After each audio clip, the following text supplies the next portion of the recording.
Well, tonight we are learning more about a house explosion in Passaic County, New Jersey, that left 5 injured. Investigators now are eyeing the possibility that a propane leak led to the massive blast over the weekend that flattened that home in West Milford. Eyewitness News reporter Tony Yates is live at the scene and spoke with a neighbor really just shaken by that terrifying blast. Tony?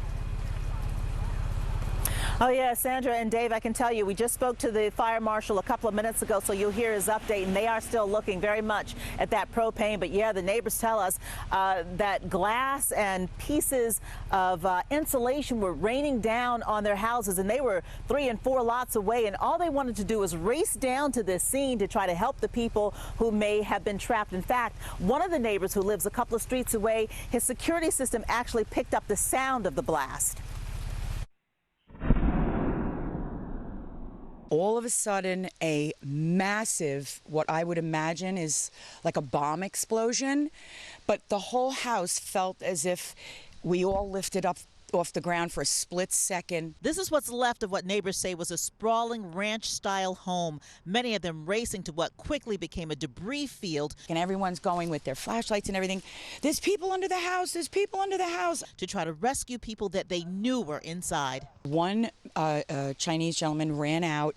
He was bleeding from his head. My daughter and I quick ran back home, grabbed clean towels because someone had said, who's under the house is bleeding. The blast was heard several streets away. I stepped out of my vehicle when I came home from work and we heard a loud explosion and everything shook. We came down here, but we saw the cop cars and we didn't want to jam up the road.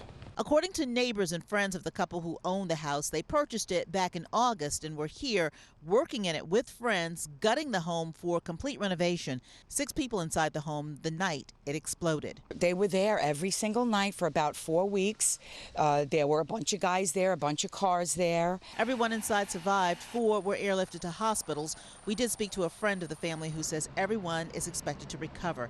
An extensive investigation into the cause is underway. Propane is heavier than air, so the propane, we believe, settled in the crawl space underneath the house, reached an ignition source or a spark, and then exploded. Neighbors praising the quick response that night from emergency crews that came from several mutual aid companies. I don't know how they made it out. God bless them all, how they made it out alive. I mean, it's a miracle, honestly. Truly a miracle when you look at the debris field back here. Family and friends, of course, setting up fundraisers to try to raise money for the couple that own this house. They bought it back in August, and the fire marshal just told us it will be weeks before they can come up with the exact cause.